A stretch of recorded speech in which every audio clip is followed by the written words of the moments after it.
आइए अभी पास्टर को स्वागत करेंगे। सभी को नमस्ते।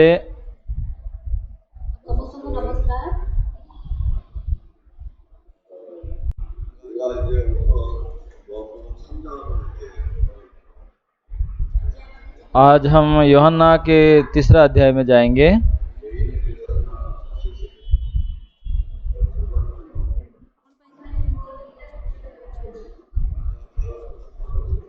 क्यों मेरा 2 पिक्चर दिख रहा है?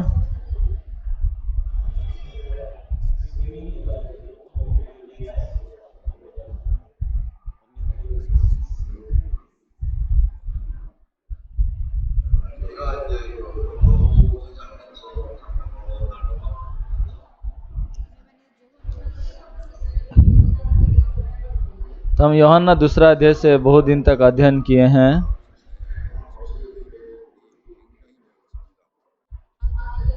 और यद्यपि ये कोई बड़ी बात जैसा नहीं लग रहा है, परंतु इंसान के पास अनेक बातें हैं।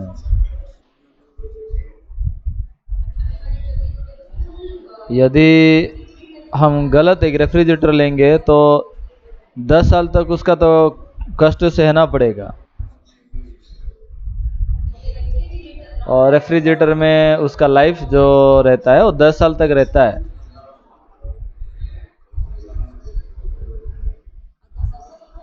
और 10 साल के बाद वो रेफ्रिजरेटर नष्ट हो जाएगा, इसलिए उसे इस्तेमाल नहीं किया जा सकता।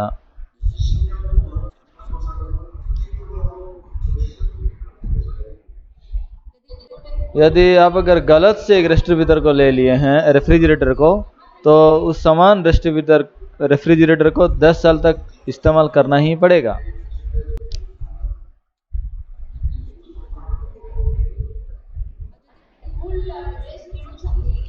अगर आप एक गलत ड्रेस को खरीद लिए हैं तो पहनना मन नहीं करता है, तो भी आप नहीं पहनने से भी चलेगा।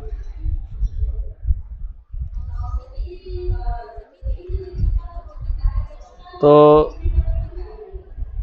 ऐसा अगर सोच रहे हैं तो आप 10 ठो रेफ्रिजरेटर खरीद सकते हैं ना। ऐसा मुश्किल होगा ना। इसलिए लोग जब रेफ्रिजरेटर को खरीदते हैं, कैसे खरीदते हैं?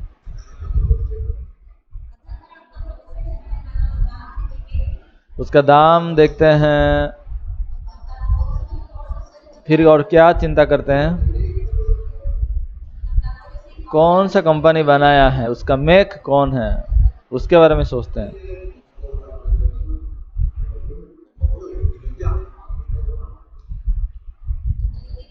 और थोड़ा सा अगर अच्छा सा खरीदना चाहते हैं तो वो सोचेंगे कि इतना जल्दी तो हम नहीं खरीद रहे हैं।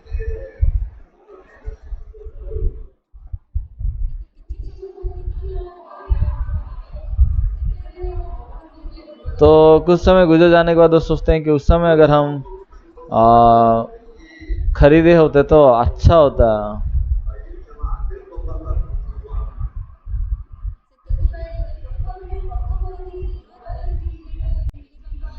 तो पहले से ही आप अगर एक बड़ा रेफ्रिजरेटर खरीदना चाहेंगे तो आपके पास एक सोच रहता है, नहीं नहीं मैं ये पैसा यहाँ बर्बाद कर रहा हूँ, मुझे खरीदने को कुछ बचा नहीं है। तो लोग जब घर बनाते हैं तब ऐसा सोचते हैं।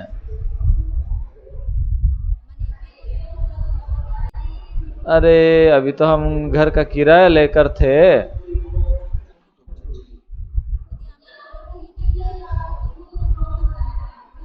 तो यहाँ 2 ही कमरा रहता तो बहुत अच्छा होता।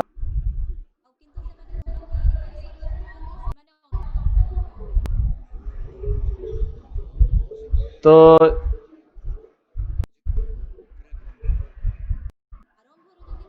शुरू से ही अगर हम पहले से बड़ा कमरा बनाते तो अच्छा होता, टॉयलेट भी अच्छा बनाता, ऐसा सोचते हैं घर बनाने के बाद।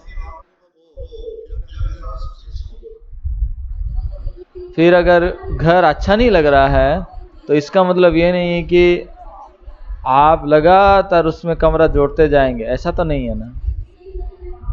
लेकिन स्त्री के बारे में क्या?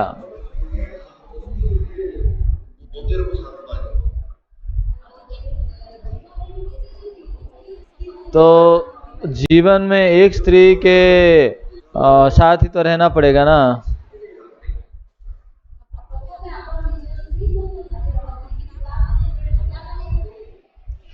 फिर स्त्री के साथ बच्चे बनते हैं।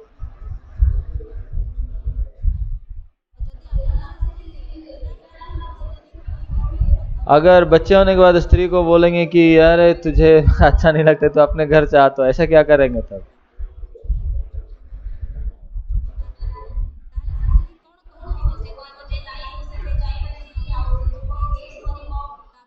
तो आप सोचेंगे कि वो केस बनाएगी, फिर उसका अलुमनी देना पड़ेगा, अनेक सारे बातें हैं ना।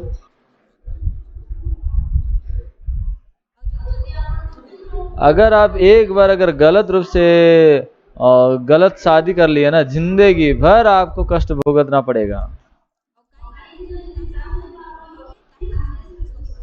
क्योंकि आप अगर उस स्त्री के साथ रहते हैं तो वो खत्म हो गया दुनिया।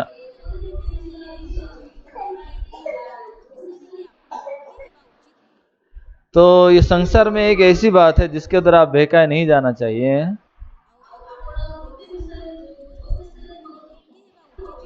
तो जिस बात के लिए आपको बहकाए जाना नहीं चाहिए वो है अनंत जीवन के बारे में।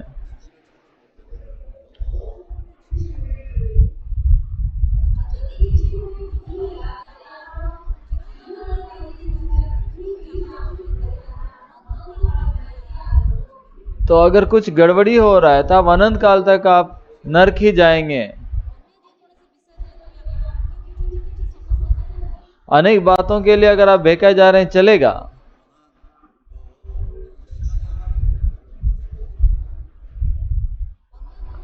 अन्य कोई बात के लिए आप बहकाए जा सकते हैं, लेकिन अनंत काल के बारे में आप बहकाए जाना कभी भी अच्छा नहीं है।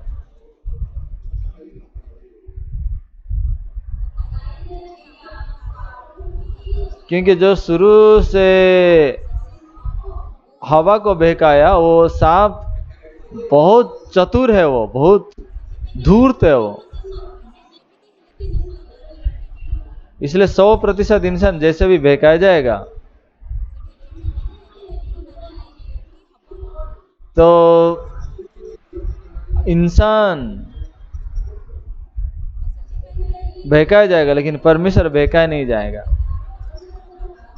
इसीलिए आप अगर बहकाया नहीं जाना चाहते हैं तो परमेश्वर के वचन के बिना और कुछ भी उपाय नहीं है आपके पास जिसके द्वारा आप बहकाया नहीं जाएंगे।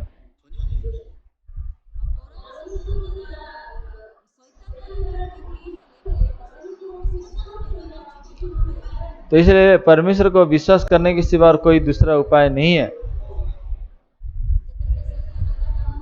जब शैतान हमें बहकाता है तब परिस्थिति को लाता है और बहकाता है,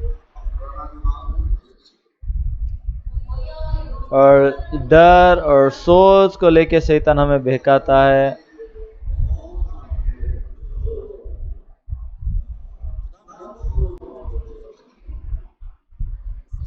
और शैतान हमें बहुत बहुत बोझिला मन को डालता है और बहकाता है।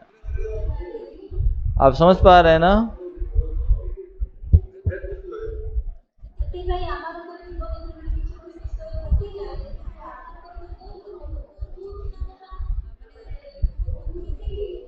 तो जब हमारा मन भी बहकाया जाता है तो मन बहुत उदास हो जाता है।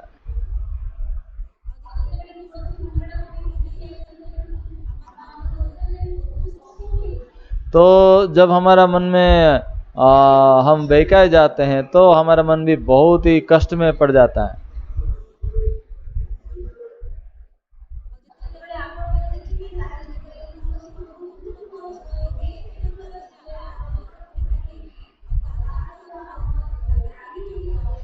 तो जब आप देखेंगे अपना जीवन में जो महत्वपूर्ण बात नहीं है वहां भी अपना मन इधर इधर आपका खींचे जा रहे हैं।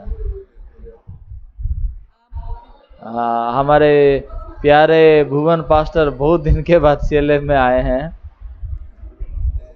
नमस्ते।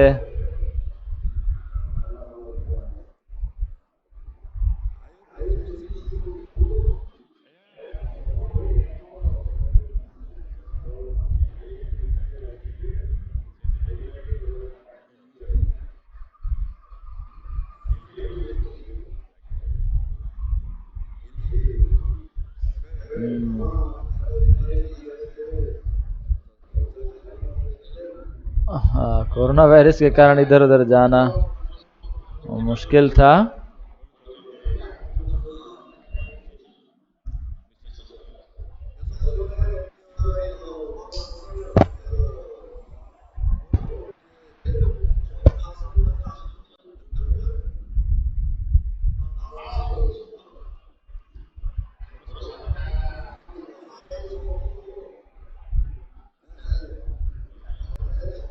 अभी पास्टर पार्क आ रहे हैं 16 तारीख को भारत में, तो उस समय उसके लिए अच्छे से फेलोशिप करना अच्छा रहेगा।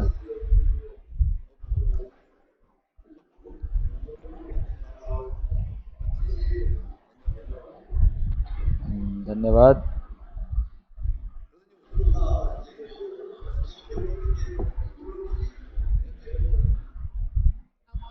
तो हम जो बाइबल को सीखेंगे क्यों अच्छा है,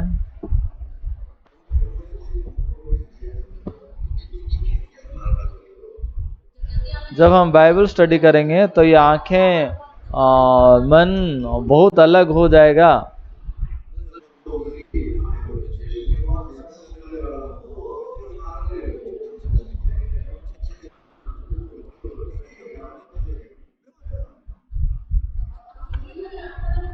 तो आप लोग सोच सकते हैं कि क्यों यीशु मसीह ऐसा मंदिर में गए और वहाँ शांति से थोड़ा रह नहीं पा रहे हैं। तो अगर कोई ऐसा सोचते हैं तो ठीक, चिंता नहीं है।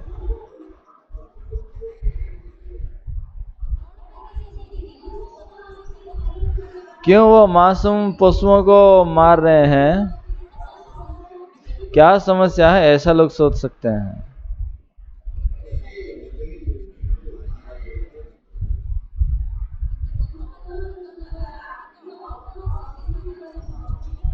तो इसका सारे आत्मिक अर्थ को नहीं बताया हूं मैं।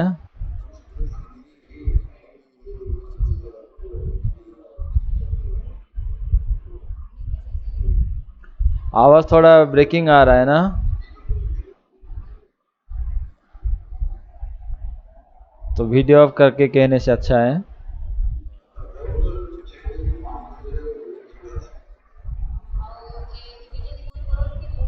यद्यपि अभी मेरा चेहरा नहीं दिख रहा है, फिर भी आप लोग मेरे आवाज को बस सुन लीजिएगा। यहीं का वाईफाई में थोड़ा कमजोरी है।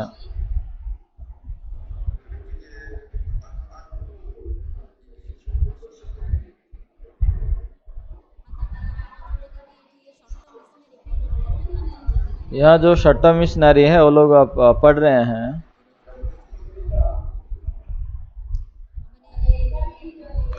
हम एक ही लाइन को इंटरनेट पे यूज कर रहे हैं, इसलिए ये थोड़ा कमजोर है।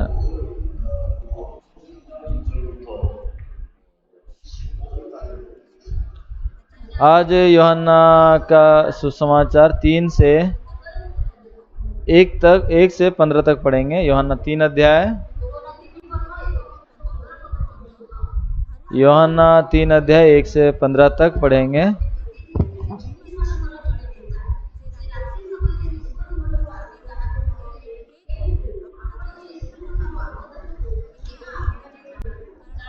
फरीसियों में निकोदेमस नाम का एक मनुष्य था जो यहूदियों का सरदार था। उसने रात को यीशु के पास आकर उससे कहा, हे रब्बी, हम जानते हैं कि तू परमेश्वर की ओर से गुरु होकर आया है, क्योंकि कोई इन चिन्हों को जो तू दिखाता है यदि परमेश्वर उसके साथ ना हो तो नहीं दिखा सकता। यीशु ने उसको उत्तर दिया, मैं तुझसे सच सच कहता हूँ, यदि कोई नए सिरे से ना जन्मे तो परमेश्वर का राज्य देख नहीं सकता। निकोदेमस ने उससे कहा, मनुष्य जब बूढ़ा हो गया तो कैसे जन्म ले सकता है? क्या वो अपनी माता के गर्भ में दूसरी बार प्रवेश करके जन्म ले सकता है? यीशु ने उत्तर दिया, मैं तुझसे सच सच कहता हूँ, जब तक कोई मनुष्य जल और आत्मा से ना जन्मे तो परमेश्वर के राज्य में प्रवेश नहीं कर सकता। क्योंकि जो शरीर से जन्मा है वह शरीर है, और जो आत्मा से जन्मा है वह आत्मा है। अचंभा ना कर कि मैंने तुझसे कहा, तुझे नए सिरे से जन्म लेना अवश्य है। हवा जिधर बहती है वो उधर चलती है, और तू उसका शब्द सुनता है, परंतु नहीं जानता कि वो कहाँ से आती है और किधर को जाती है। जो कोई आत्मा से जन्मा है वो ऐसा ही है। निकोदेमस ने उसको उत्तर दिया, ये बातें कैसे हो सकती है? ये सुनकर यीशु ने उसको कहा, उससे कहा, तू इसराइलियों का गुरु होकर भी क्या इन बातों को नहीं समझता? मैं तुझसे सच सच कहता हूँ कि हम जो जानते हैं वो कहते हैं, और जिससे हमने देखा है उसकी गवाही देते हैं, और तुम हमारी गवाही ग्रहण नहीं करते। जब मैंने तुमसे पृथ्वी की बातें कही तो तुम विश्वास नहीं करते, तो यदि मैं तुमसे स्वर्ग की बातें कहूँ तो फिर कैसे विश्वास करोगे? कोई स्वर्ग पर नहीं चढ़ा, केवल वही जो स्वर्ग से उतरा, अर्थात मनुष्य का पुत्र जो स्वर्ग में है। और जिस रीति से मूसा ने जंगल में सांप को ऊंचे पर चढ़ाया, उसी रीति से अवश्य है कि मनुष्य का पुत्र भी ऊंचे पर चढ़ाया जाए, ताकि जो कोई उस पर विश्वास करे वो अनंत जीवन पाए।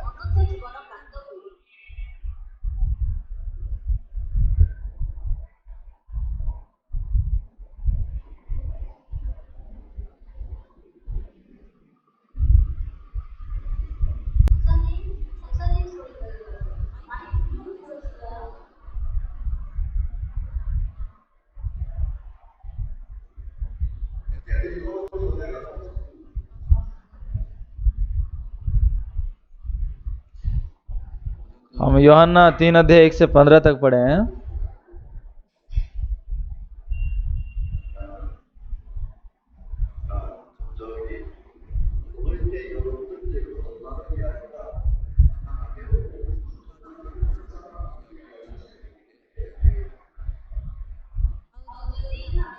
और यदि यहाँ पे आप देखेंगे तो जो उद्धार पा रहा है और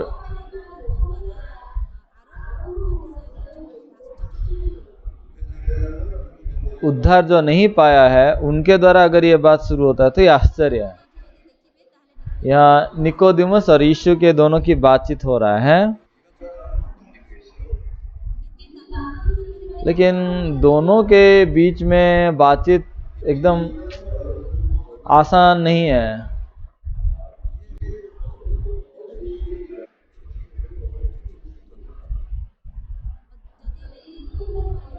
तो यदि निकोदिमस उद्धार पाया होगा तो अच्छा होता। तो लेकिन वो अभी यीशु मसीह का बात को नहीं सुन पा रहा है।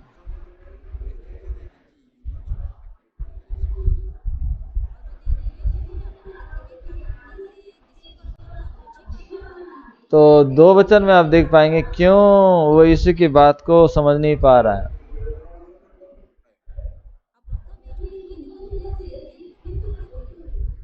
तो निकोदिमस किस प्रकार व्यक्ति था?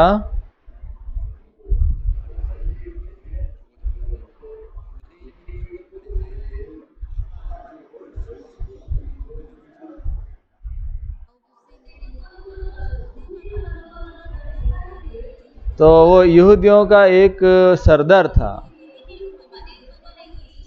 तो उनमें से फरीसी लोग भी वो ऐसे लोग होते हैं जो परमेश्वर का बहुत अच्छा सेवा करते हैं।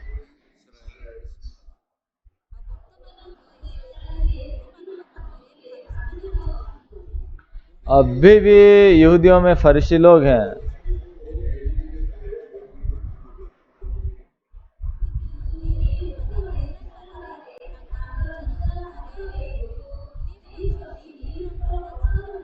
अभी तक यहूदी लोग ऐसे हैं कि लिफ्ट का बटन को विश्राम के दिन वो दबाना नहीं चाहते हैं। तो ऐसा करने के द्वारा क्या सोचते हैं कि वो विश्राम दिन को मानते हैं। अभी भी वो आज्ञा को मानने की कोशिश करते हैं।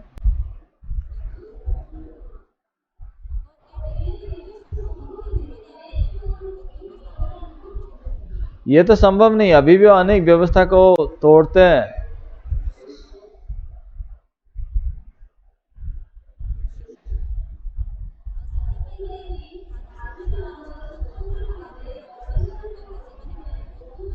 तो इसलिए फरीसी लोग विशेष करके परमेश्वर के लिए उनका अच्छा धुन रहता है।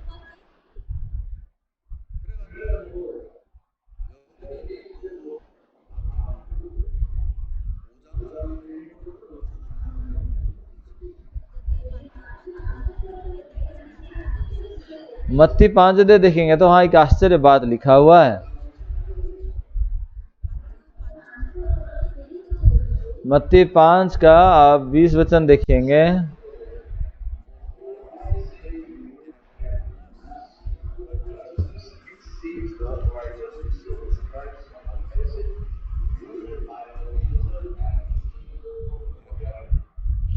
तो यहाँ पे लिखा जाता है कि क्योंकि मैं तुमसे कहता हूँ कि यदि तुम्हारी धार्मिकता शास्त्री और फरीसियों की धार्मिकता से बढ़कर ना हो तो तुम स्वर्ग के राज्य में कभी प्रवेश करने ना पाओगे।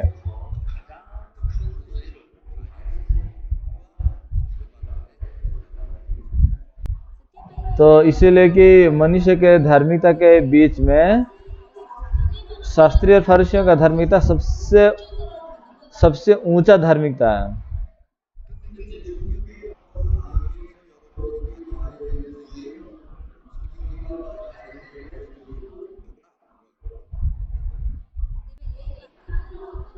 इसका मतलब क्या है? स्वर्ग में जाने के लिए आपका धार्मिकता शास्त्री और फरीसियों का धार्मिकता से अधिक होना चाहिए।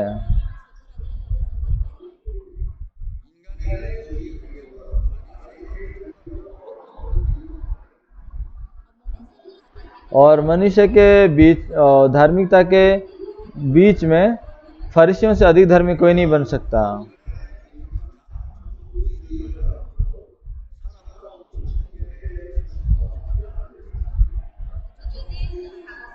तो शास्त्री अगर फरीसियों की तरह आप धर्मी भी बने हैं तो भी आप कोई भी स्वर्ग राज्य में प्रवेश नहीं कर सकता, उतना समान होकर भी नहीं जा सकता, ऐसा लिखा है।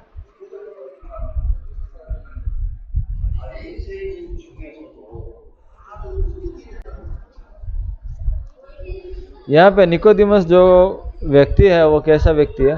और फरीसियों का व्यक्तियों में से एक व्यक्ति है।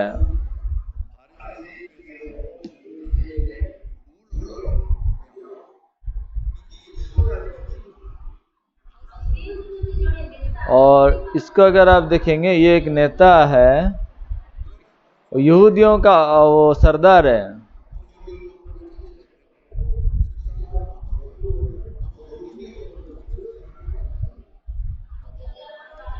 अब अगर बाहरी रूप से अगर आप देखेंगे ये वो आदमी है जो व्यवस्था को मानने का बहुत प्रयास किया है और सीधे रूप से जीवन जीने का प्रयास किया है।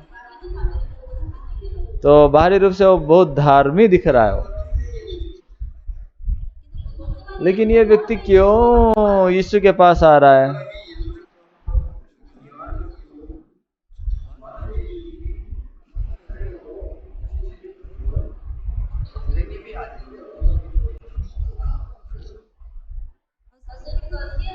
और यदि वो आके यीशु को बोलता है तो क्या बोल रहा है? वो कह रहा है कि यदि आप स्वर्ग से नहीं आए होते तो इसे काम नहीं कर सकते।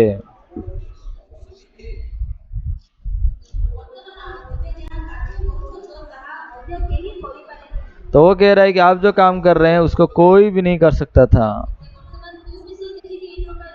अभी क्या देख के यीशु से बातें कर रहा है?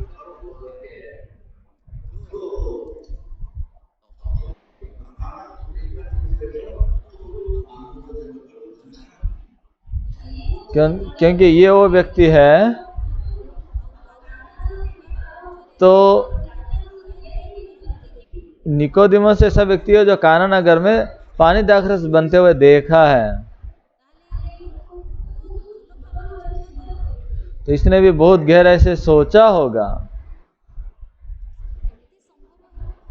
ये कैसे संभव हुआ, तो कैसे पानी दाखरस में बदल गया।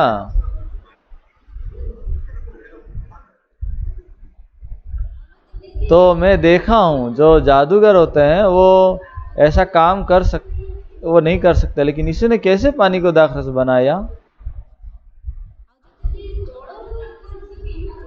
और जल से अगर दाखरस बन पा रहा है तो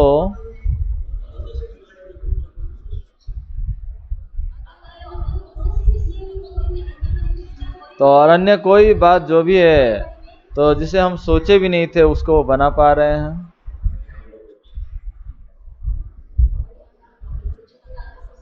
अच्छा होता कि मैं भी ऐसा सीख पाता।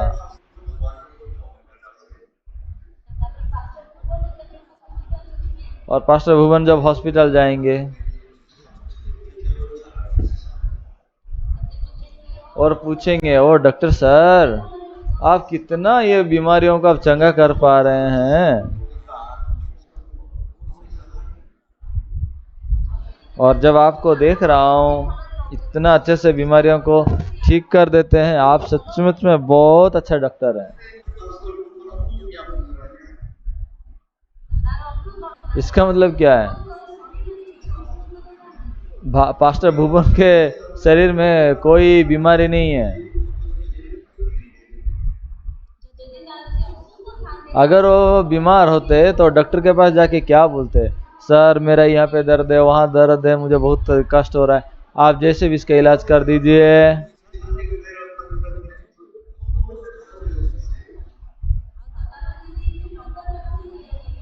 फिर डॉक्टर के पास वो जाएगा और बोलेगा, टाई को देख के, ये टाई आप कहाँ से खरीदे हैं?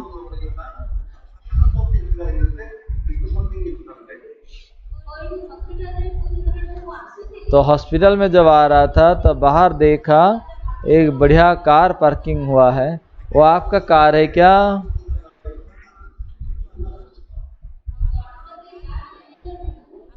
तो वो कार ईएमआई खरीद से या डायरेक्ट पेमेंट से खरीदे? कितने रुपए में उसको खरीदे? यीशु मसीह असली डॉक्टर हैं, ये सच्चाई है।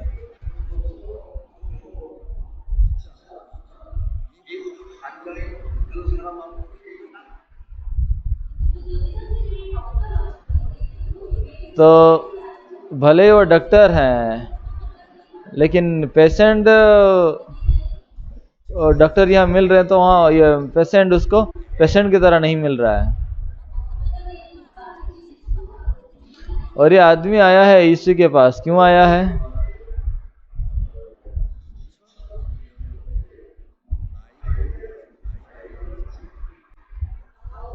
और मैं 2001 साल में राई क्या करके एक जगह गया था मैं।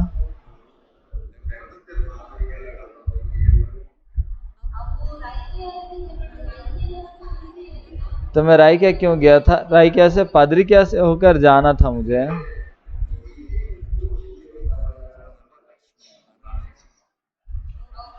तो वहाँ पीके प्रधान करके एक भाई थे, जिनका एक दोस्त थे वहाँ।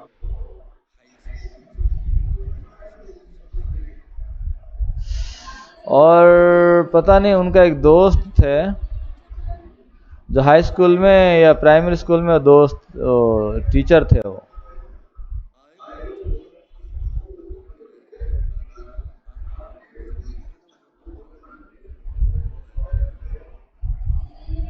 तो वो जब मुझे मिले तो मुझे मिलके बहुत खुश हो गए और बोले, धन्यवाद आप यहाँ आए, सच में आप प्रभु के दास हैं।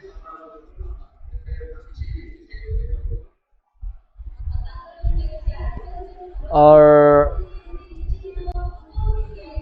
तो लेकिन उनका एस्बेस्टस का एक घर था, और छत से बना हुआ एक घर था।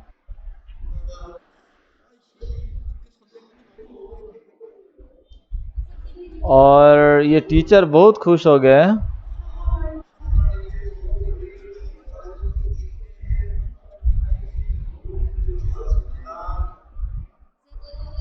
वो कहा कि परमेश्वर सच में मुझे बहुत आशीष दिए हैं, इसलिए इतने सालों में मैं इतने अच्छे से घर बनाया। आप समझ पा रहे हैं?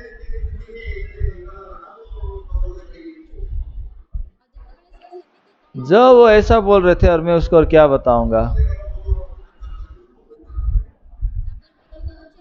मैंने उनको पूछा, आप उधर पाए हैं क्या?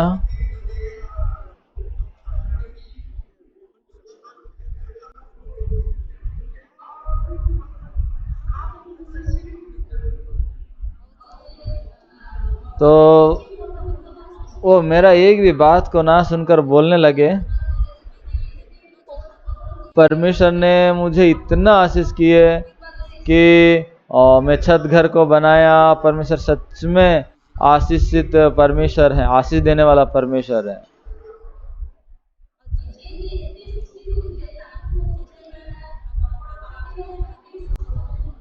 तो इतना खुश होने वाला आदमी का आप पापी हैं या धर्मी, ये पूछना आसान नहीं था। तो क्योंकि जो व्यक्ति पाप में रहकर भी इतना खुश हो रहा है, तो आप कैसे उसको दुखी बना सकते हैं? तो पास्टर लोगों के लिए यह सबसे मुश्किल बात है।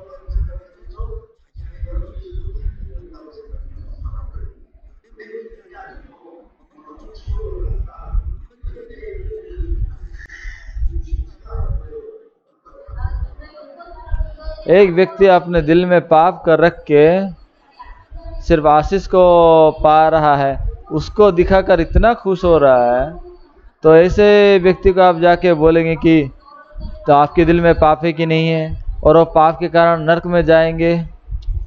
सच में यह पास्टर लोगों के लिए बहुत मुश्किल और कष्टदायक बात है।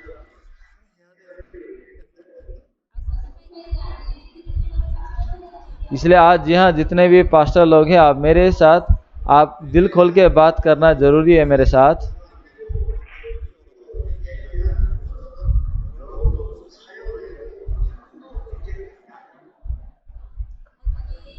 तो यदि आपके दिल में ये बात समाधान नहीं हुआ है,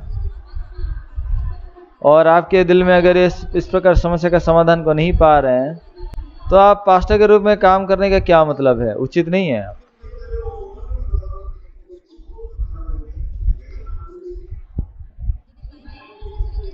अगर बाइबल के अनुसार अगर आप देखेंगे, तो जिसके दिल में पाप है वो खुश होने की जरूरत नहीं है।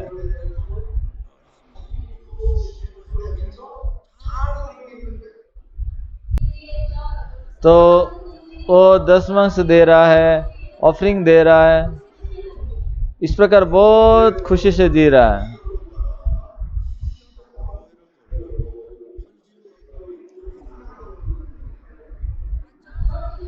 और चर्च में एक लीडर के रूप में, विश्वस्त रूप में वो काम कर रहा है।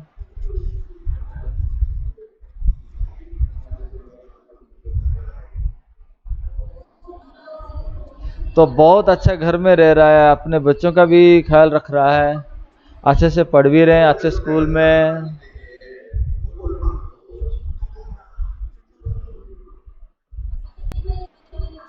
इसलिए वो क्या सोचते हैं कि मैं परमेश्वर का आशीष पाया हूँ, इसलिए अच्छे से जीवन जी रहा हूँ। लेकिन अगर आप पूछेंगे कि आप पापी हैं या धर्मी हैं, तो सब लोग बोलेंगे कि मैं पापी हूँ।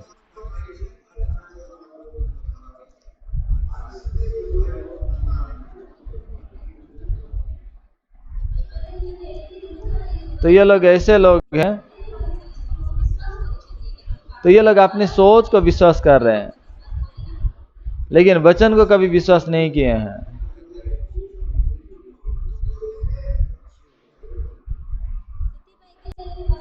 इसलिए वो विश्वस्त रूप से चढ़ जाते हैं, दान दे रहे हैं और सब कुछ कर रहे हैं, लेकिन नर्क को जा रहे हैं। तो ऐसे लोग हैं जो निकोदिमस के जैसे हैं। आप समझ पा रहे हैं? आमेन।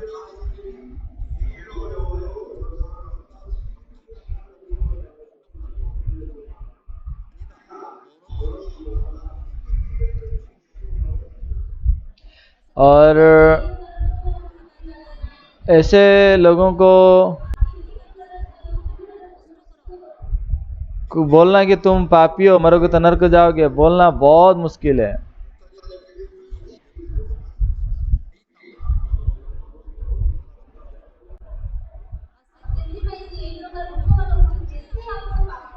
तो ऐसा आदमी को आप जितना भी आप बोलेंगे वो नहीं सुनेंगे, और उल्टा वो पास्टर को डांटेंगे और बोलेंगे कितना खराब पास्टर है, मुझे ये वो बोला।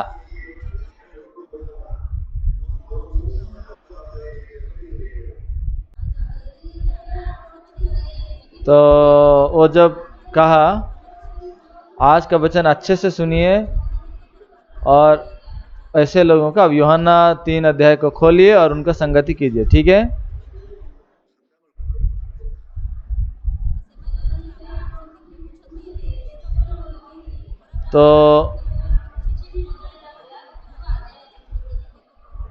तो एक दुष्ट पास्टर के जैसा जो कुछ नहीं जानता है, इस प्रकार होके उनको आप प्रचार कीजिए, ठीक है। आज यूहन्ना 3 अध्याय हम अध्ययन करेंगे।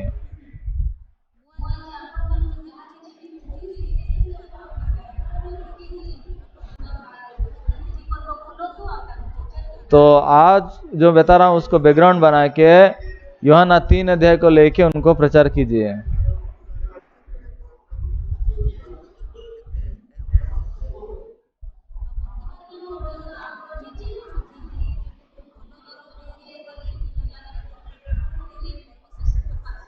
तो लोग सोचते हैं कि मैं अच्छे स्कूल में बच्चों को पढ़ाऊंगा, आज नौकरी मिल जाएगा तो मैं आशीष पाया हूँ, ऐसा लोग सोचते हैं।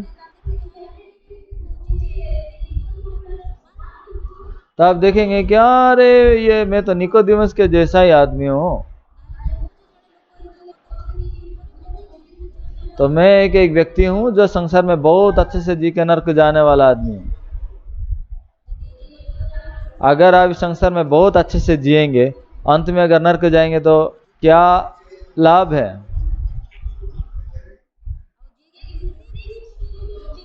और जो व्यक्ति बहुत मुश्किल से जिया और लास्ट में नर्क गया, क्या उससे आप नर्क में जाके अच्छे से बेहतरीन जीवन नर्क में जिएंगे क्या?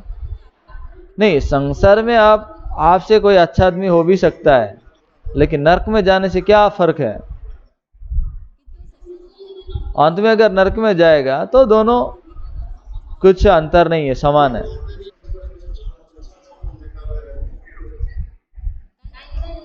क्योंकि ये संसार में अगर आप इसके बारे में, नर्क के बारे में अगर जानते हैं, तो संसार में अगर अच्छे से अगर जीना चाहते हैं तो ये और कष्टदायक है, पीड़ादायक है। आप नर्क में जाके सोचेंगे कि थोड़ा मैं बाहर रहता तो अच्छा होता, नहीं मरा होता तो बहुत अच्छा होता। तो दुनिया में भोग विलास से नहीं जिया होता अभी कितना अच्छा होगा। समझ रहे हैं? ये अजीब नहीं है क्या?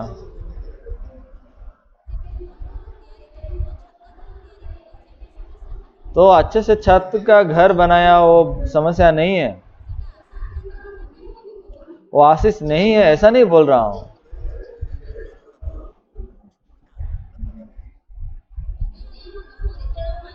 तो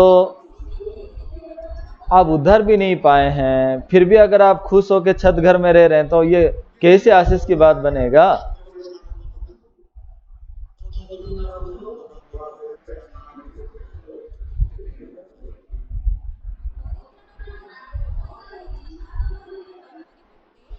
तो उधर नहीं पाए हैं और अगर छत घर में रह रहे, इससे अच्छा क्या है? अगर उधर पाए हैं और कहीं झोपड़ी पट्टी में भी रह रहे हैं तो अच्छा है ना।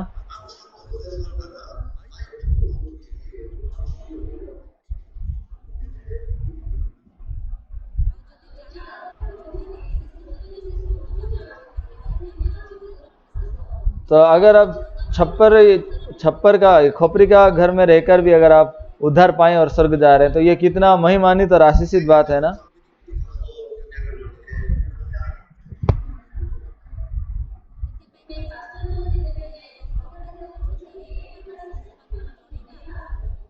तो ऐसे अनेक लोग हैं जो नर्क जा रहे हैं, उन लोगों को, सच्चा पास्टर लोगों को क्या है इसके बारे में बताना चाहिए।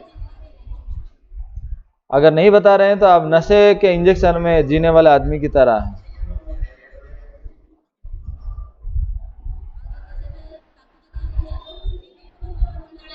और जब स्त्री लोगों को एनेस्थीसिया दिया जाता है, उनका पेट को ऑपरेशन करके निकाल देने से भी वो लोग नहीं जान पाते हैं।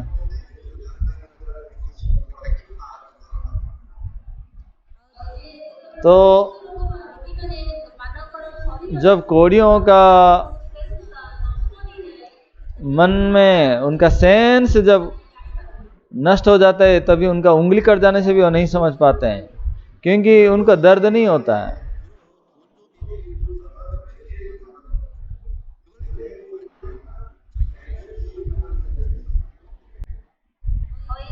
तो संसार में जब लोग जी रहे हैं, वो लोग अच्छे घर में रह रहे हैं, तो नरक को जाने के बारे में कभी सोच भी नहीं सकते हैं। आप समझ पा रहे हैं?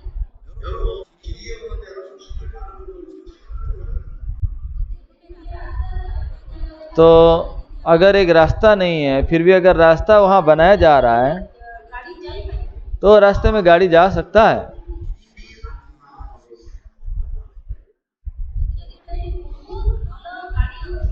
लेकिन वहां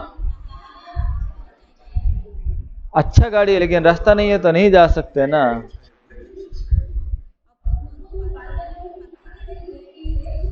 तो पहले पाड़ाखिमड़ी के पास ट्रेन का स्टेशन नहीं था,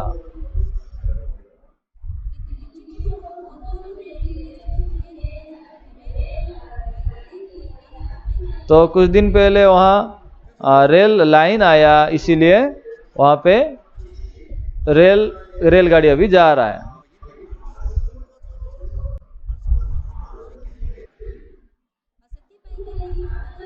इसीलिए पास्टर लोग भी जब लोगों के दिल में रेल लाइन की तरह रास्ता को बनाते हैं, तब परमेश्वर का वचन का स्टैंडर्ड जो है और परमेश्वर का वचनों का चेतना जो है, उसके द्वारा अगर उनके दिल में रास्ता बना देंगे तो वहां परमेश्वर का वचन प्रवेश करेगा। तो मैं एक पास्टर हूं, इसीलिए रायकिया में एक बार गया था, तो उनको कुछ बोलना चाहिए था मुझे।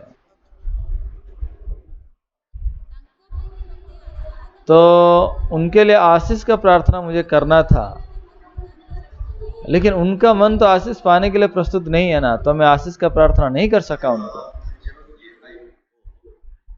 इसलिए मैंने उनको पूछा कि आपके दिल में पाप है क्या?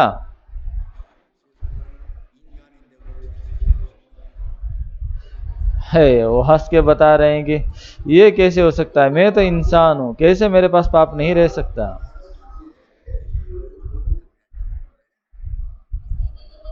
वो मुझे कहने लगे कि हम हर दिन पाप करते जैसा हम पाप कर रहे हैं, पानी पीते जैसा पाप कर रहे हैं,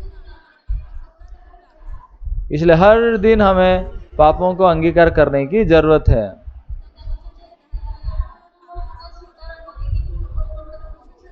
तो मैंने उनको पूछा, पाप को अंगीकार करके मन फिराएं कि नहीं है?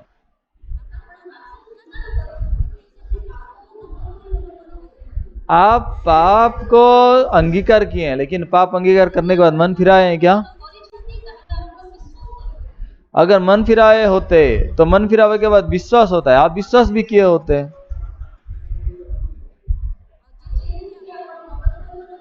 और आप मन फिराए भी नहीं है, विश्वास भी नहीं किए हैं, इसीलिए हर दिन आप क्या सोचते हैं कि मुझे मन फिराना चाहिए चाहिए में आप जी रहे हैं, और मन फिरावा की प्रार्थना में आप जी रहे हैं।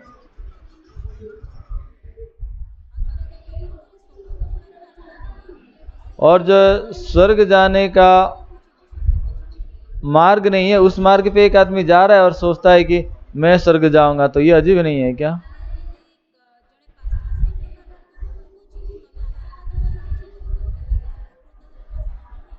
तो कोई पास्टर अगर ऐसे व्यक्ति को कह रहा है कि तुम पास्टर तुम आशीषित आशीषित लोग हो, तो पास्टर नहीं है। पास्टर क्या कहना चाहिए? पास्टर उनको कहना चाहिए, नहीं नहीं नहीं नहीं, तुम जो मार्ग पे जा रहे हो गलत मार्ग है।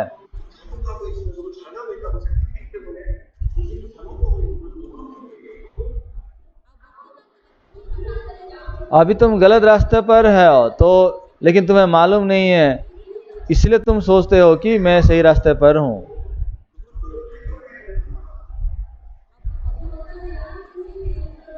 इसलिए अभी जो मैं कह रहा हूं ध्यान से सुनिए, और अपने दिल में आविष्कार करने की जरूरत है।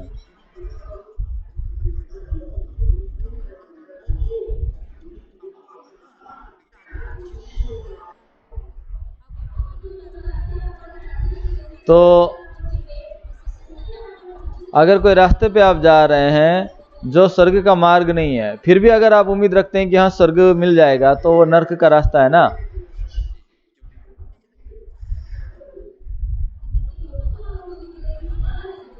तो लोगों को जो अच्छा लगेगा, ऐसे अच्छे अच्छे बातें बोलना आसान है ना, लेकिन मनुष्य का मन को प्रकट करने वाला बातें करना मुश्किल है।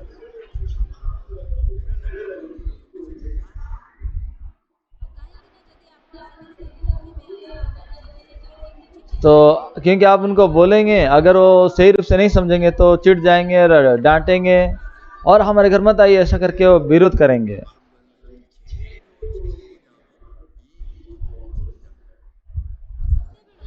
और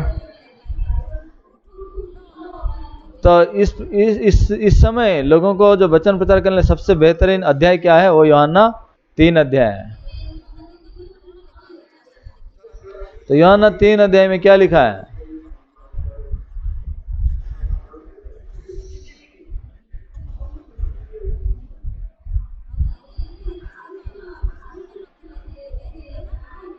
ये यूहन्ना 3 अध्याय में ये सिर्फ फरीसी नहीं था, फरीसियों का भी, वो एक यहूदियों का सरदार भी था वो।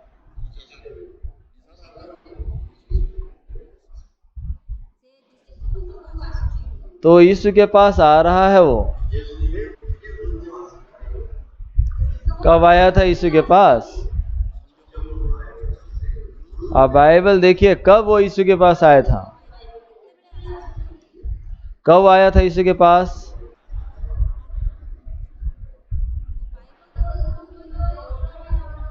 आप बाइबल को देखिए, बोलने से क्या देख रहे हैं? बाइबल में देखिए, यहाँ पे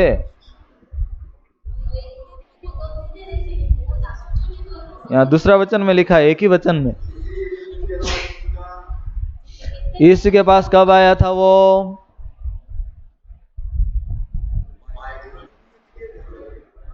कोई माइक खोल के बताइए।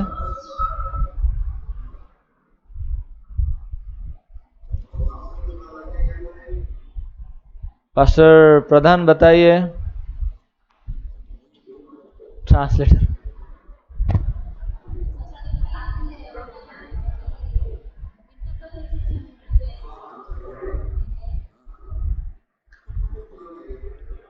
तो और कोई बताइए, वो रात को क्यों आया?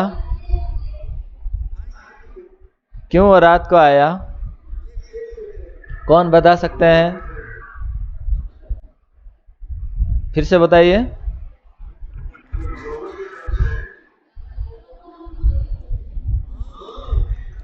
हाँ, तालियां तालियां तालियां, सही जवाब है। ठीक है।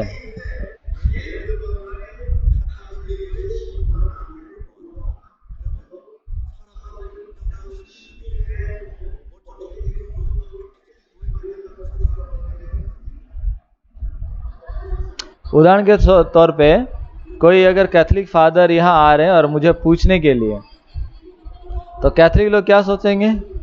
अरे ये क्यों बैप्टिस्ट पास्टर के पास जाके पूछ रहा है, ऐसा बोलेंगे ना।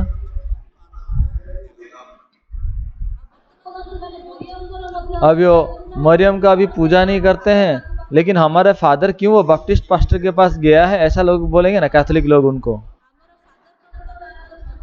अरे हमारा फादर क्या अपना धर्म बदल दिए हैं क्या? कन्वर्शन कर दिया है वो अपना धर्म को? ऐसे लोग बातचीत करेंगे ना। तो इसलिए पास्टर प्रवीण सही जवाब दिए हैं। सच में वो लोगों को डर रहा था, वो लोग जान जाएंगे बोल के वो रात को जा रहा है। आप सही जवाब दिए हैं।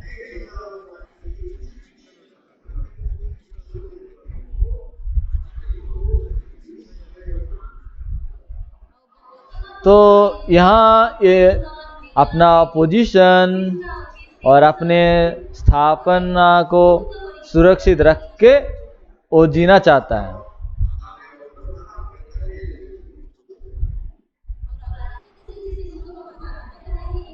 अगर रात को यीशु के पास आएगा तो कोई जान नहीं पाएगा यीशु के पास आया करके।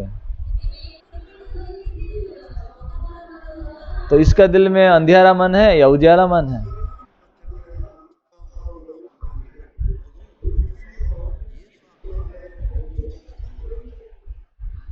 लेकिन ये जो अभी यीशु को मिलने आया है वो ज्योति के सामने नहीं आ रहा है, लेकिन अंधकार में रहकर यीशु के पास जब आ रहा है उसका मन का स्थिति ही एकदम गलत है और उसका उद्देश्य भी अलग गलत है।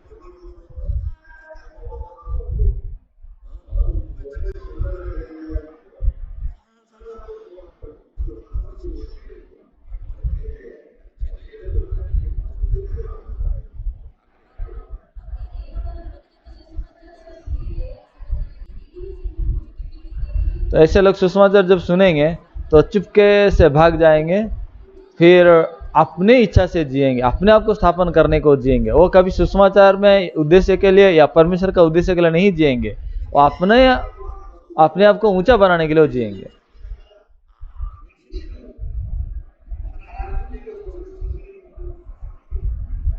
इसलिए वो जाके क्या कह रहा है यीशु मसीह को?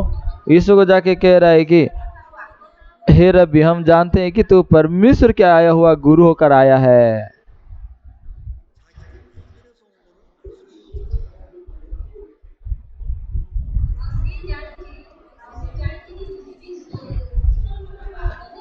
वो जानता है यीशु परमेश्वर से आया है, लेकिन वो खुद के बारे में नहीं जानते कि वो कहां से आया है।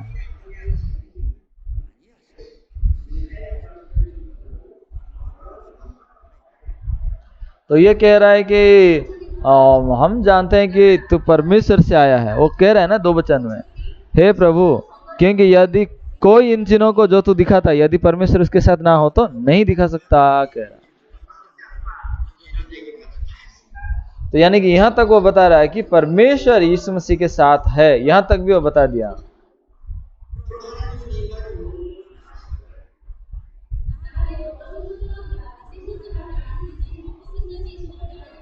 तो जो इंसान जो बात नहीं जानता है, तो क्या उसको परमेश्वर भी नहीं जानते हैं क्या?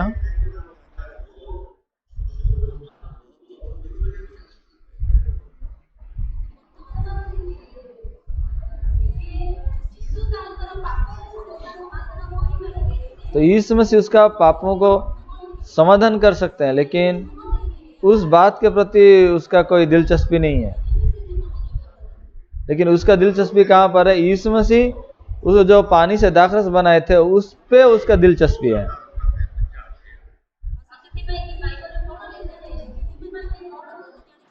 तो इसलिए यहूदी लोग क्या देखते हैं जानते हैं?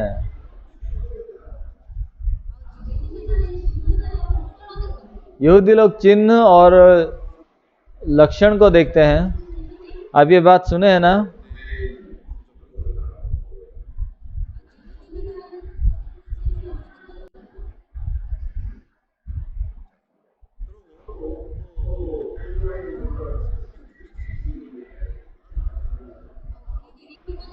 ग्रीक लोग क्या देखते हैं?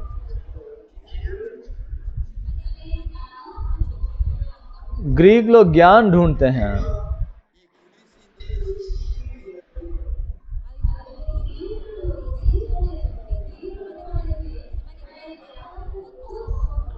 ग्रीक लोग ज्ञान ढूंढते हैं।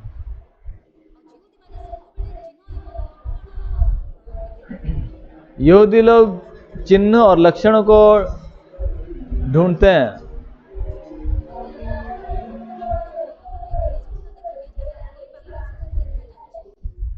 आप पहला कुरिन्थियों 1 अध्याय का 21 वचन आप देखिएगा तो वहां ये बात लिखा हुआ है।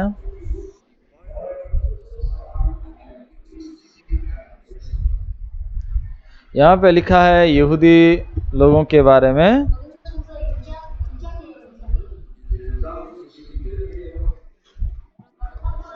पहला कुरिन्थियों 1 अध्याय का 22 है। यहूदी तो चिन्ह चाहते हैं और यूनानी ज्ञान की खोज में है।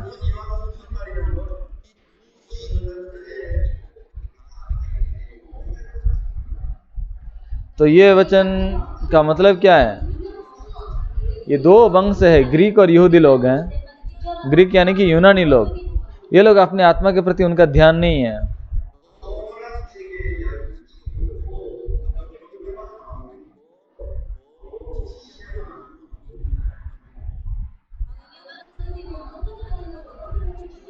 तो उनका अनंत दुनिया के प्रति कोई दिलचस्पी नहीं है, बस अपना ज्ञान और चिन्ह के प्रति उनका ध्यान है।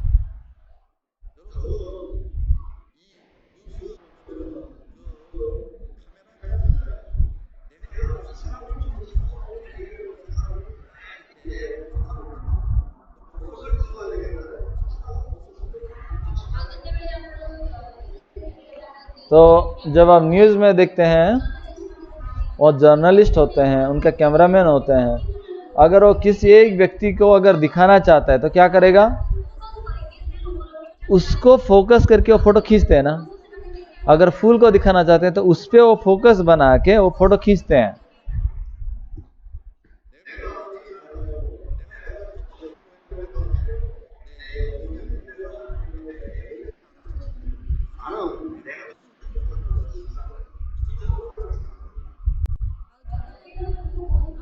यद्यपि मैं बाहरी रूप से बहुत अच्छे से जी रहा हूं ऐसा लग रहा है,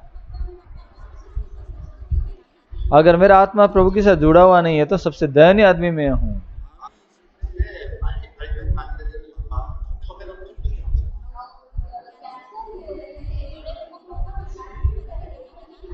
कैंसर होने से कोई जान नहीं पाते हैं क्योंकि उनका शुरुआत में कोई लक्षण नहीं दिखता है।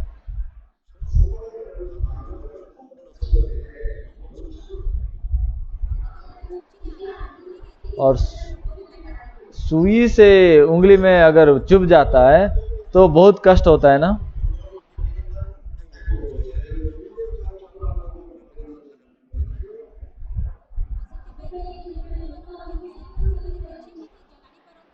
तो लोगों को कैंसर होने से कुछ नहीं जान पाते, इसलिए आराम से जीते हैं, लेकिन अंत में जब हॉस्पिटल में टेस्ट किया जाता है तब पता चलता है कि वो एक संपूर्ण रूप से बीमार है। वो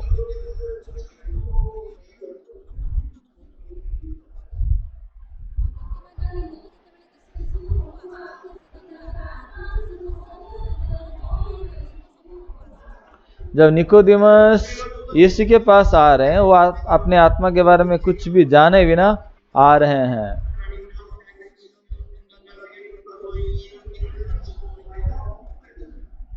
वो आके क्या कह रहा है? यीशु आके कह रहा है कि आप परमेश्वर से आए हुए गुरु हैं, इसलिए हम ये बात जानते हैं। अगर आप जो कर्म करते हैं, अगर परमेश्वर आपके साथ नहीं होते तो आप नहीं कर सकते। इस प्रकार बातों को यीशु को कह रहा है।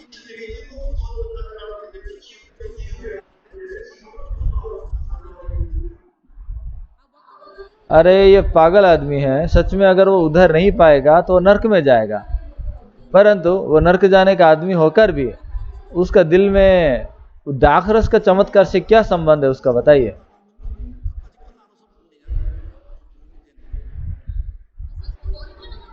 उधर भी नहीं पाया है वो, अभी यीशु के बारे में जान के क्या करेगा? लाभ क्या है उसका?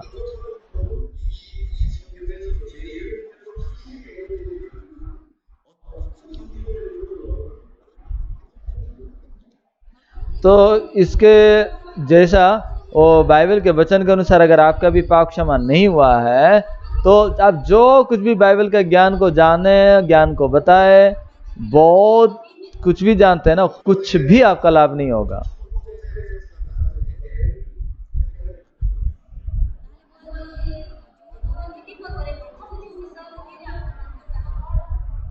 आज यूहन्ना 3 अध्याय में पहले से जो बात कहा हूं वो क्या है? जब कलीसिया में आप पास्टर के रूप में काम कर रहे हैं,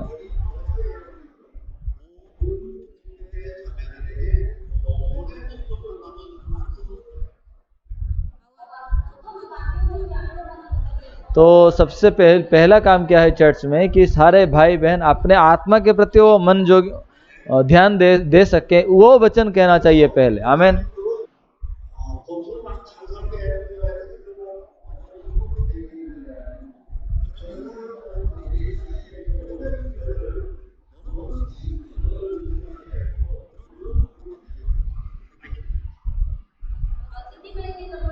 इसलिए आपका बच्चे अच्छे से पढ़ें और वो अच्छा से कैसे जिए, इस प्रकार बातों को आप सिखाने के बदले उनका आत्मा में क्या समस्या है, उनका आत्मा का क्या से समाधान होगा, ये सारे बातें आप उनको बताना जरूरी है। समझ पा रहे हैं?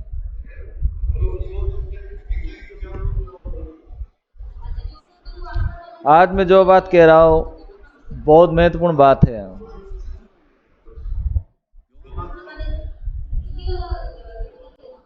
आप यूहन्ना का तीसरा तीसरा चिट्ठी जो है, तीसरा यूहन्ना का पुस्तक है, ये आखिरी में प्रकाशित वचन से पहले यहूदा है, यहूदा से पहले तीसरा यूहन्ना का पत्री है, उसका दूसरा वचन देखिए आप।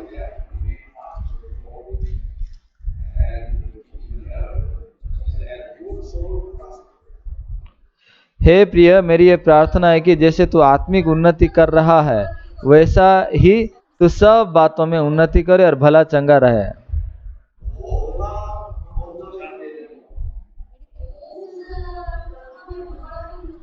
तो इसमें कौन सा बात का भला हो लिखा है?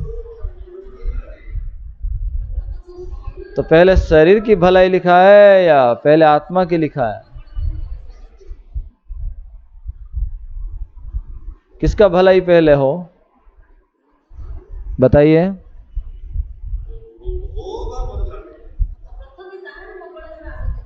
पहले किसका भलाई हो, किसका उन्नति हो? माइक खोल के बताइए। आत्मा की भलाई हो। ताली बजाइए, बाइबल में लिखा है ये।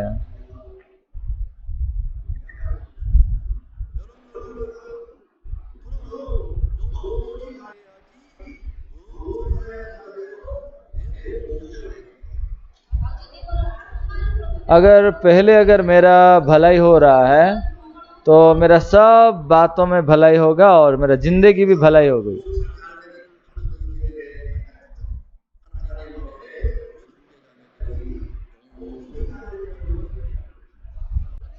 तो पास्टर लोगों को क्या करना चाहिए? पास्टर लोगों को पहला काम है कि आत्मा का पहले भलाई हो।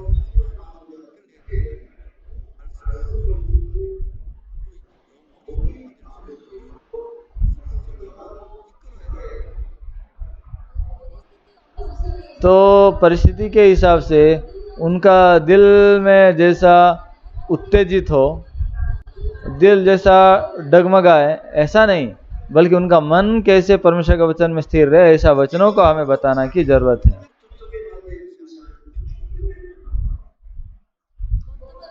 तो इसलिए निकोदिमस का जो दृष्टि है वो दृष्टि वचन के अनुसार होना चाहिए, लेकिन निकोदिमस का दृष्टि वो आत्मा में नहीं है बल्कि आश्चर्य कर्म पर है।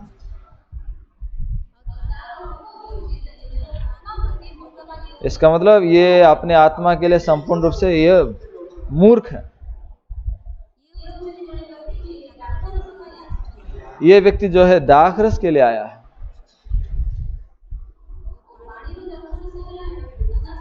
पानी से दाखरस बन गया है, ये बहुत आश्चर्य है।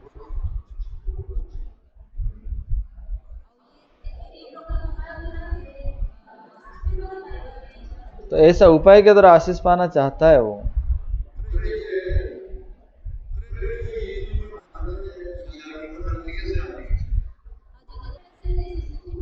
तो यीशु मसीह को जब वो मिला, ठीक से बात कर पाया होगा क्या?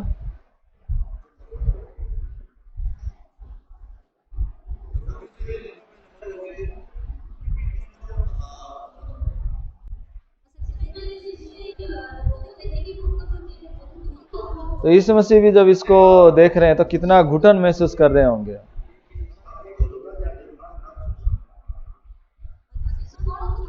तो यीशु मसीह क्या कह रहे हैं? यीशु मसीह उसको जवाब दिए कि सत्य सत्य मैं तुम्हें कहता हूं, नए सिरे से जन्म नहीं होने से स्वर्ग के राज्य में प्रवेश नहीं कर सकते हैं। तो यहाँ पे यीशु मसीह कह रहे हैं कि सत्य सत्य बोल के कह रहे हैं। कितनी बार सत्य कहा गया? यहाँ 2 बार आप व्यवहार हुआ है ना। एक बार सत्य बोलने से नहीं होगा क्या? 2 बार क्यों सत्य बोला जा रहा है? सच सच कहता हूं लिखा। अगर यहाँ पे सच सच दोबारा कहा जाता है मतलब इसको जोर दे के बताया जा रहा है, वो निश्चित रूप से वो निश्चित बात है वो।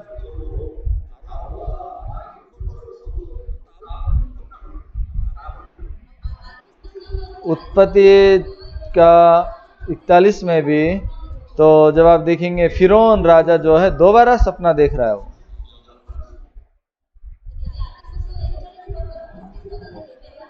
और उत्पत्ति 41 का 32 में अगर आप देखेंगे वहां भी ऐसा लिखा हुआ है।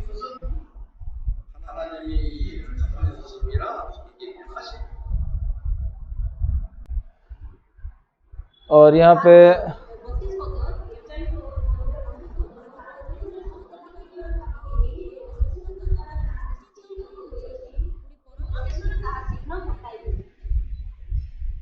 तो दोबारा सपना देखने का मतलब क्या है, ये निश्चित है कि परमेश्वर ऐसा ही करेगा। उत्पत्ति 41 का 32 में आप देख सकते हैं।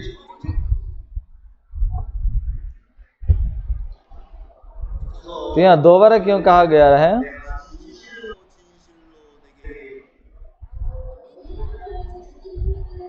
तो अब कई बार यीशु कहे हैं, यीशु मसीह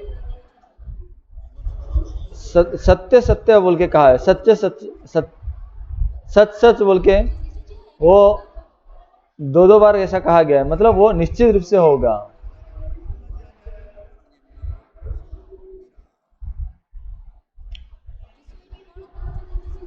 तो यीशु मसीह क्या कह रहा है? सत्य सत्य मैं तुमसे कह रहा हूं कि तुम नए सिरे से जन्म नहीं होने से तुम स्वर्ग राज्य में कभी प्रवेश नहीं कर पाओगे।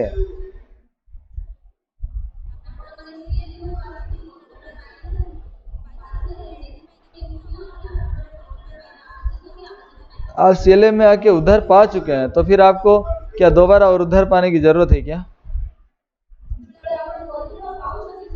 जब आप उद्धार पा रहे हैं वहां एक आनंद की बात है, क्या है?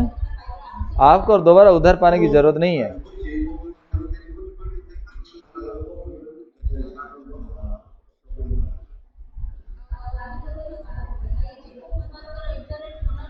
आज भाई जैकब कुमार का इंटरनेट अच्छा नहीं है शायद, इसलिए कभी दिखते हैं फिर नहीं आते।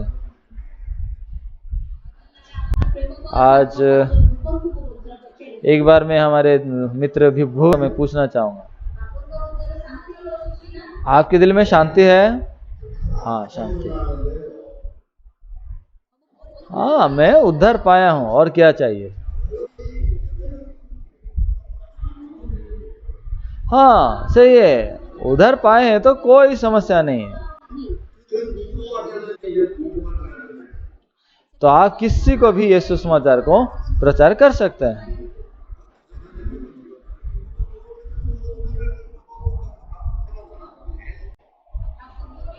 पहले भी ये आप ऐसा सोच रहे होंगे कि ये बोलूं या वो बोलूं, अनेक बातें था सोचने को।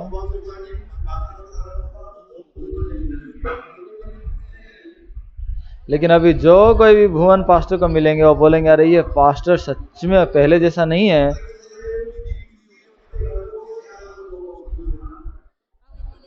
इतने दिन में वो कहाँ गए? अमेरिका गए थे क्या? न्यूयॉर्क में?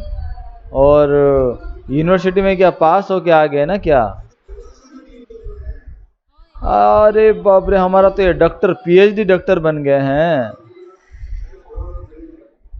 तो लोग वचन सुन के बहुत पसंद करेंगे, है ना? खुश हो रहे हैं ना? खुश हो रहे हैं कि नहीं? हाँ निश्चित लोग रूप से खुश होंगे लोग।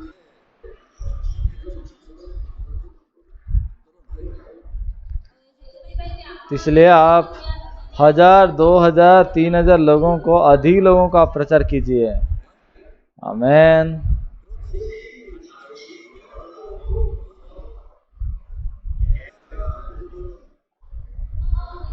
हाँ जैसा मुर्गी अंडा देता है और कुत्ता कुत्ता को जन्म देता है, उसी प्रकार पास्टर एक नए सिरे से जन्म हुआ तो उसके भाई लोग भी नए सिरे से जन्म होंगे। आमेन।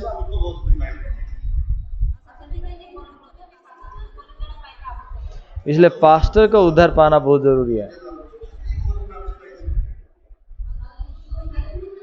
तो जो भाई बहन अगर पास्टर उधर पाए तो वही चर्च के भाई बहन भी लोग सब उधर पाएंगे।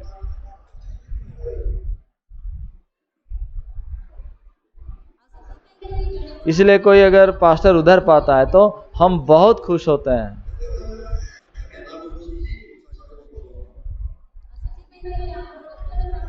इसलिए हमारे उधर पाए हुए पास्टर लोगों को मैं हर दिन मेरा इच्छा होता है। मैं सोच रहा था इन दिनों में हमारे पास्टर भुवन कहाँ जा रहे हैं। मैं सोच रहा था वो हमारे लिए थोड़ा चिकन पकौड़ा बनाना चाहिए, लेकिन वो कहाँ गए जाके घूम रहे हैं।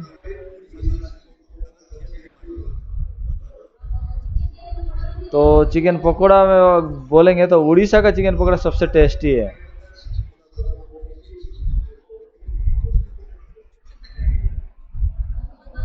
ओमान में आने के बाद में ना चिकन पकौड़ा खा पा रहा हूँ ना चिकन करी खा पा रहा हूँ। मुझे बहुत याद आता है।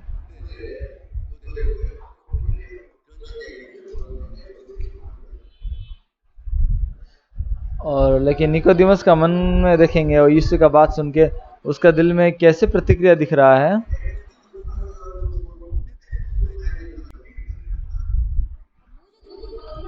अगर उधर पाया हूं तो यीशु मसीह मेरे उधर के बारे में क्यों कह रहा है।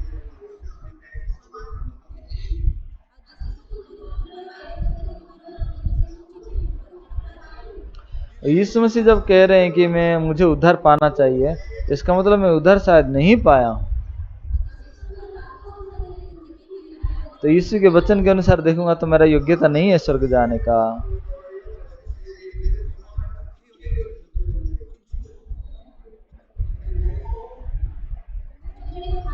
तो मैं एक फरीसी हूँ और इतना दिन तक मैं यहूदियों का सरदार होकर प्रभु का सेवा करते आया हूँ, लेकिन अभी वो मुझे क्या बोल रहे हैं उधर नहीं पाया है।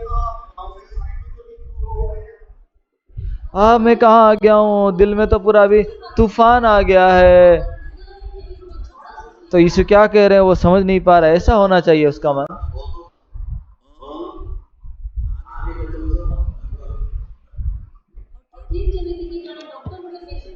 जैसा कि एक डॉक्टर एक पेशेंट को कहता है तुझे कैंसर हुआ है, तो उसके बाद के जैसा यीशु की बात समान है। अभी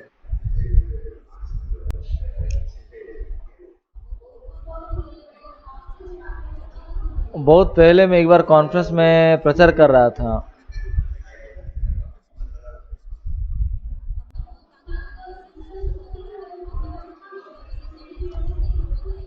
तो विशेष रूप से कहना नहीं चाहता, पर वहाँ एक व्यक्ति था जिसके बारे में कहना चाहता हूँ।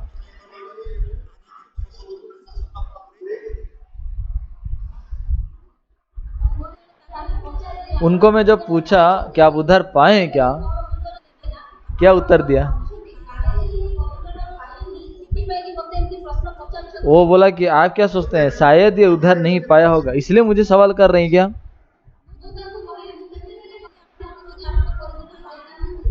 मैं कब बोला आप उधर नहीं पाए हैं।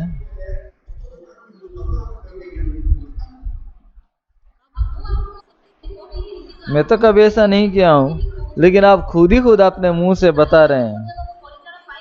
आप तो खुद ही खुद बोल रहे हैं ना, शायद मैं उधर नहीं पाया हूं इसीलिए आप ऐसा बोल रहे हैं। वो बोला नहीं नहीं मैं उधर पाया हूं। तो मैं बोला ठीक है, बहुत अच्छी बात है, कैसे उधर पाए थोड़ा उसके बारे में थोड़ा बताइए।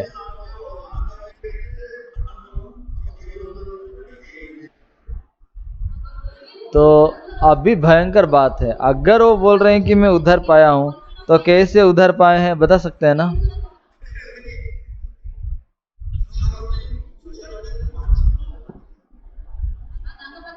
आश्चर्य की बात है कि वहाँ उनके साथ अनेक पास्टर लोग भी थे।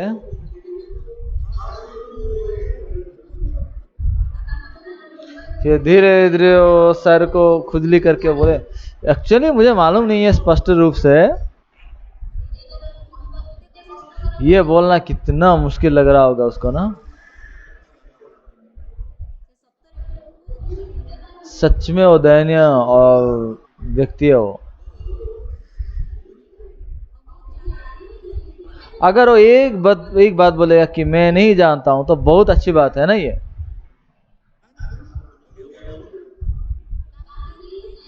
क्योंकि आप अगर बोलेंगे कि मैं नहीं जानता हूं, तो आप सीख सकते हैं। ठीक है कि नहीं?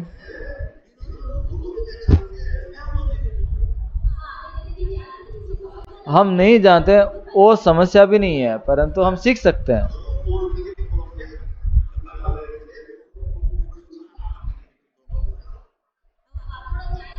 आप नहीं जानते हैं वो समस्या नहीं है, लेकिन आप अगर नहीं जानकर भी अगर जानते हैं, ऐसा दिखावा कर रहे हैं और सोचते हैं कि लोग ऐसा सोचेंगे कि मैं नहीं जानता हूँ, इस बात को प्रकट करने के लिए शर्मिंदा हो रहे हैं, ये सबसे बड़ा दर्दनाक बात है। आमीन। ये संसार में सबसे हियाब का आदमी कौन है?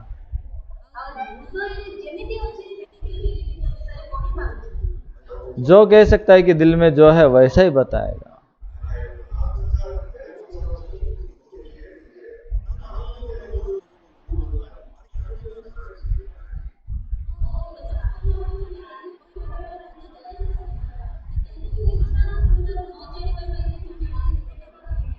मैं पास्टर होकर भी नहीं जानता हूँ, ये शर्मिंदा बात है, परंतु आज तक मैं नहीं सीखा हूँ, क्योंकि सीख नहीं पाया हूँ किसी से। और मैं जानने को चाहूँगा तो भी जान पाऊंगा ऐसा नहीं है। मैं इच्छा करता था मैं अनजान रहूँगा, इसलिए मैं अनजान हूँ, ऐसा नहीं है, परंतु मैं कभी सीख नहीं पाया हूँ, इसलिए मैं दूसरों को भी सिखा नहीं सकता।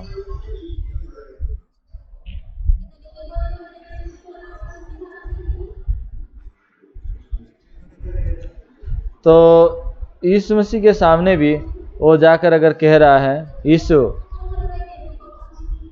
अगर वो को कहता निकोदेमस की यीशु ये पहली बार मेरी जिंदगी में ऐसी बात सुन रहा हूँ,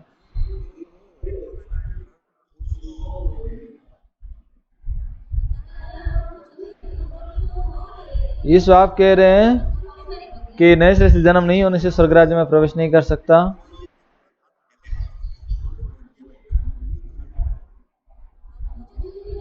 अगर मैं यद्यपि नेता हूँ और मैं भले ही फरीसी हूँ, फिर भी अगर मैं नहीं जान पा रहा हूँ कि उद्धार पाने का मतलब क्या है, नए सिरे से जन्म होने का मतलब क्या है,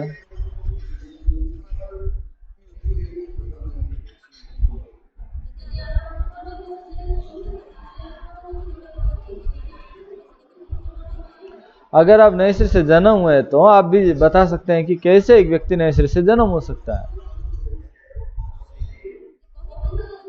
वो कह सकता है आप मुझे इसके बारे में अच्छे से देखिए और बताइए, मैं अगर उद्धार नहीं पाया हूँ और मैं अगर उद्धार नहीं पाया हुआ व्यक्ति की तरह दिखा रहा हूँ, जब उद्धार नहीं पाया हूँ तो भी सबसे दयनीय व्यक्ति हूँ मैं। क्या इसमें से उनका सटीक से नहीं समझा सकते थे क्या?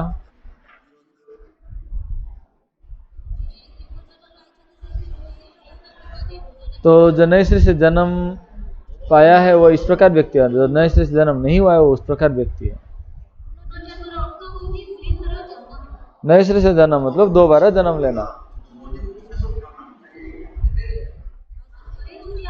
एक बार हम शरीर में जन्म हुए हैं, माँ बाप से जन्म लिए हैं,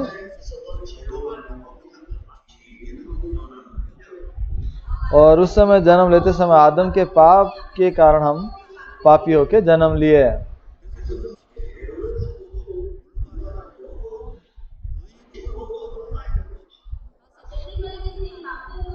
पाप को धोने के लिए जल और आत्मा से हमें नए सिरे से जन्म होना जरूरी है।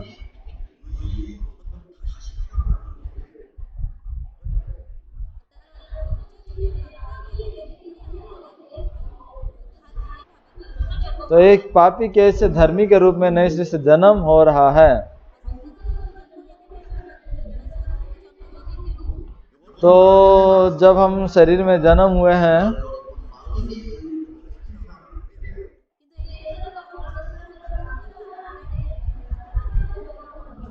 तो यहाँ वचन में हम आत्मा के द्वारा नए सिरे से जन्म होते हैं, पाप के कारण कोई स्वर्ग में नहीं जा सकता।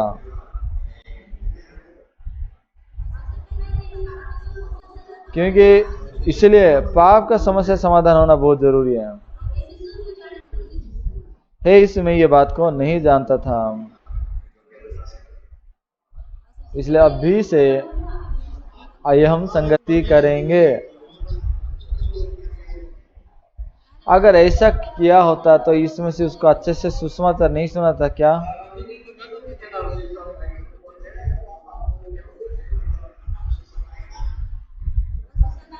तो फिर निकोदेमुस उसको क्या बता रहा है? एक व्यक्ति बूढ़ा हो जाने के बाद कैसे जन्म ले सकता है? क्या दूसरी बार अपने माँ के गर्भ में प्रवेश करके जन्म ले सकता है क्या?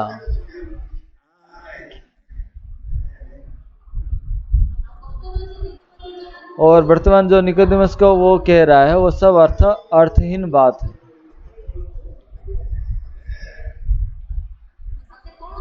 तो क्या सोच रहा है वो? हाँ, तुम पानी एक तो बनाए, आपका मैं चिन्ह को देखा,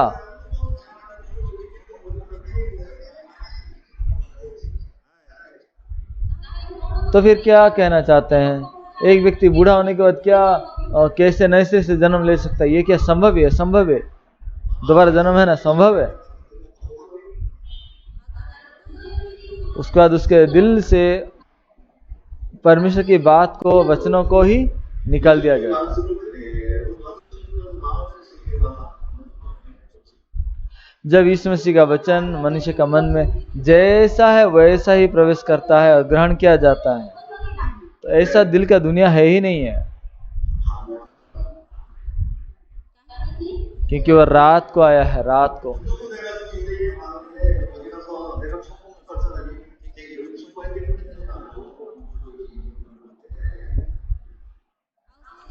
तो जाके रात को आया है यीशु के पास, क्योंकि कैसे वो बताएगा बाहर में कि मैं स्वर्ग जा सकता हूं? और नहीं कह सकता।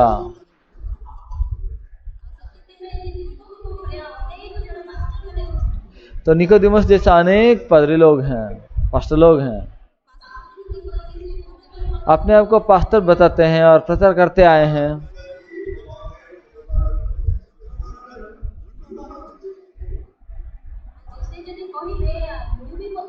अगर वो बोलेगा कि मैं भी अब तक उद्धार नहीं पाया था, तो कितना लज्जा की बात होगी।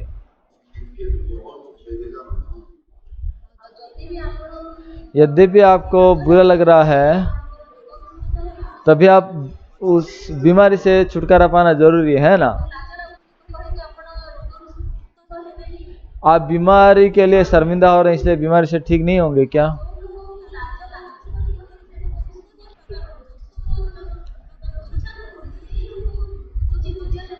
तो जो व्यक्ति शर्म के कारण में चंगाई नहीं पा सकता कह रहा है, वो सबसे शर्मिंदा बात। मैं इन बातों का सिवा क्यों कह रहा हूं? क्योंकि आप लोग जो है एक पास्टर्स हैं,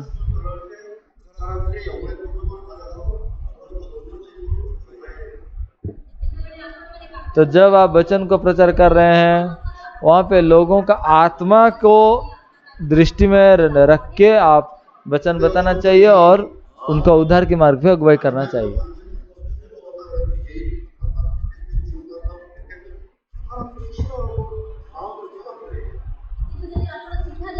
लेकिन अगर आप सीधा जाके लोगों को बताएंगे आप पाप कर रहे हैं, आप नरक जाएंगे, तो तुरंत वो सीधा अपना मन को बंद कर देते हैं। तो लोग आपको बताएंगे कि वो पास्टर सच में पागल हो गया है, तो लोग आपका बात को सुनना भी पसंद नहीं करेंगे।